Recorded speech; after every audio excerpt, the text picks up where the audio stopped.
Hello, in front of me I've got Cubot Note 9. In this video I'll show you how to set custom ringtone.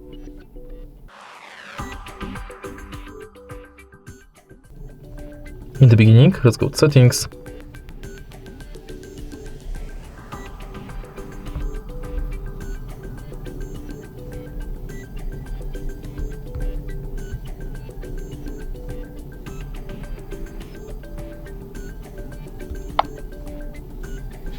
Enter sound.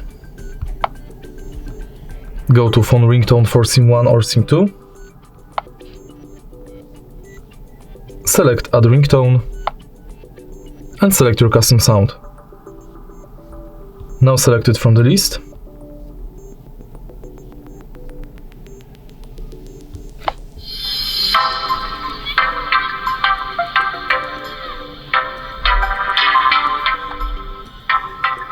Tap OK and it's set.